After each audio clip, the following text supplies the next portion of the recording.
Everyone, Reaper here again with another video. Today I wanted to talk about a couple of things when it comes to cons and just a few other things that were on my mind, okay?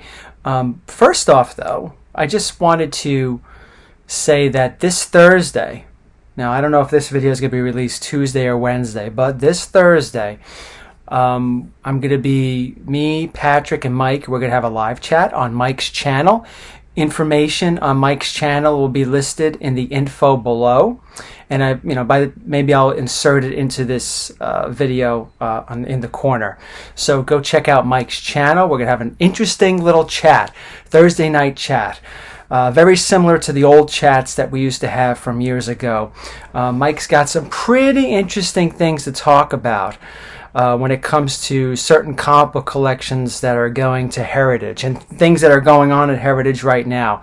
A lot of inside information he has. So for those of you that are interested in these great collections like the Promise Collection and something that Mike brought to them called the Pinnacle Hill Collection, you definitely want to tune in. So it's going to be I think it's going to be a real cool chat. So check that out.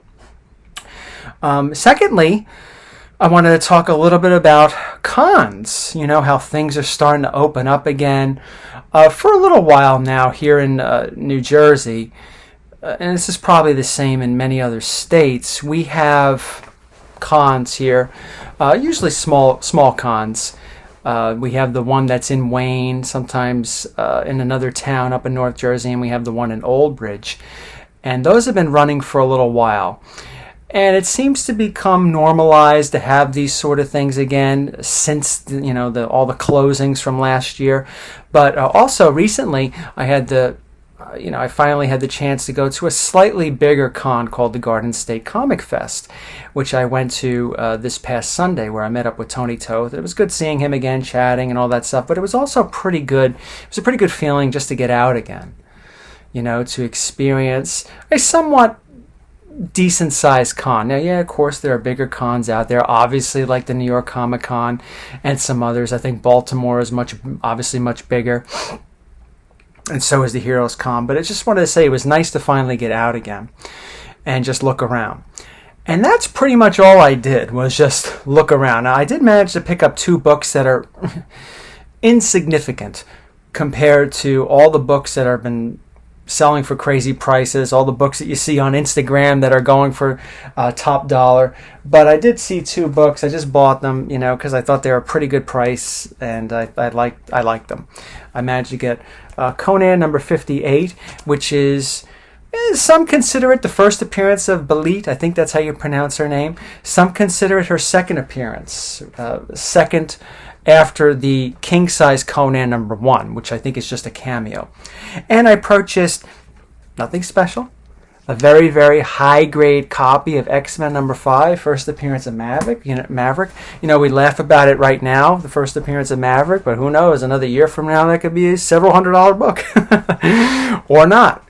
But I didn't want to pass up a chance to get a very, very high-grade copy. I have a couple copies that are in the maybe 8.0, 8.5 range. This one's probably like a 9.6 with a press probably a 9.8. So, couldn't go wrong for what I paid for those books.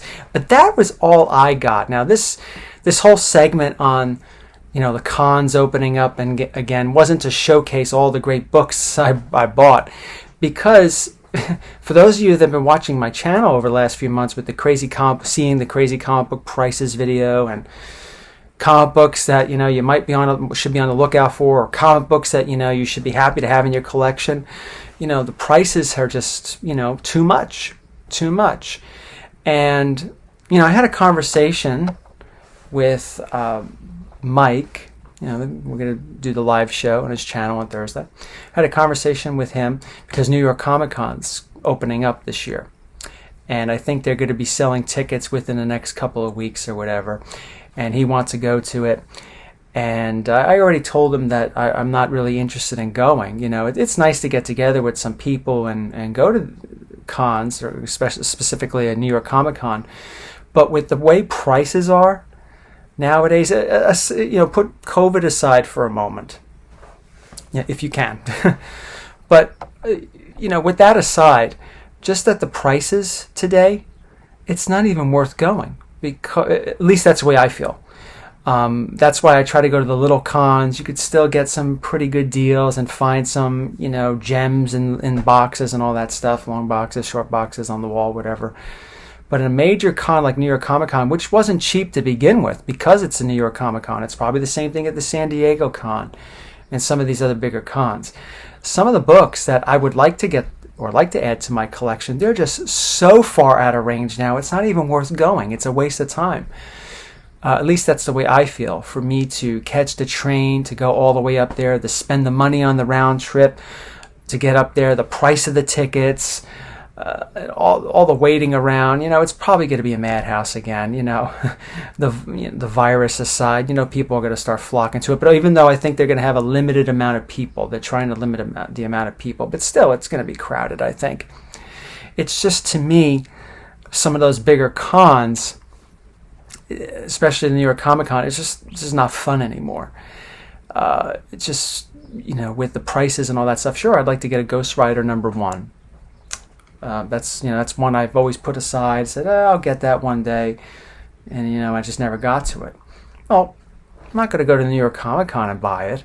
I mean, how much is Ghost Rider #1 outside that con? Imagine how much it's going to be at the con. So it's just not worth it unless you're bringing so much money just for one book. I mean, don't get me wrong, and I mentioned this on this channel, there are still books out there to get. There are still deals to get for books that are under the radar, that could possibly explode or get hot over the next year or two if you're patient to buy them now and wait a couple of years. Yeah, sure, there's plenty of those out there. But, I'm not going to go to the New York Comic Con for something like that. I'll go to the local cons for something like that. I'm not going to just go with the hassle of getting up so early, getting there, then coming back, walking around in a crowded area. It's become so not worth it for me at this point. Now, that's not to say that one day I will never go to the New York Comic Con again. It's just that's something I don't think I'll be doing anytime soon. And that's just the way I feel about some of these bigger cons. Like I said, it was nice to go to the Garden State Con, but even that one, it wasn't that great. Okay, I mean, there were healthy crowds there. I went on Sunday. There was a healthy crowd there, but you see some of those books on the wall, like I mentioned, Ghost Rider #1, or for those of you that need a Marvel Spotlight 5 or would like to have a Marvel Spotlight 5, it's unless you're going there with thousands of dollars. You're not going to get a Marvel Spotlight #5 unless you want a 2.0 or a 3.0, and that might cost you, I don't know, $800-900 or $700, something that you would never think you would spend on a Marvel Spotlight 5 a year or two ago. It's just not fun. It's just not worth it, at least at this time, as the prices are just so out of whack. Another thing I want to talk about briefly, another hot book, it seems like. I mean, I don't know how long this book is going to stay hot, or I don't even know why it's hot, to be quite honest, but I've been following some of the prices and some of the conversations online. Fantastic Four #33, the first appearance of Attuma, a Submariner villain.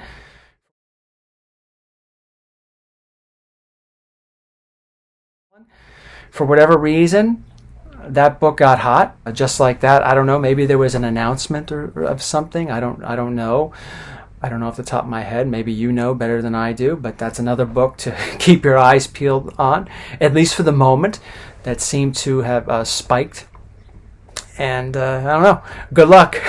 Good luck trying to get it. And some of these other things that have been just going way out of range with a lot of these rumors and all these other things that we've been dealing with over the last 6 months and perhaps longer. To recap, Mike, we're going to have our live chat on Thursday. I think it's going to be really good. Mike is an encyclopedia when it comes to all this information on comics and all these other things. And he's, like I said, he's got some pretty cool things to talk about when it comes to heritage. And Patrick's going to be there. It's going to be nice for all of us to get back together and have a nice little chat. So come join us, and again, I'll have the information for Mike's channel listed in the info here so that you could just click on it and go right to it. I believe we're going to be getting together around 7 o'clock. All right, so just stop on by and say hello and bring some questions. If you have questions you want to ask Mike about certain things, hot books,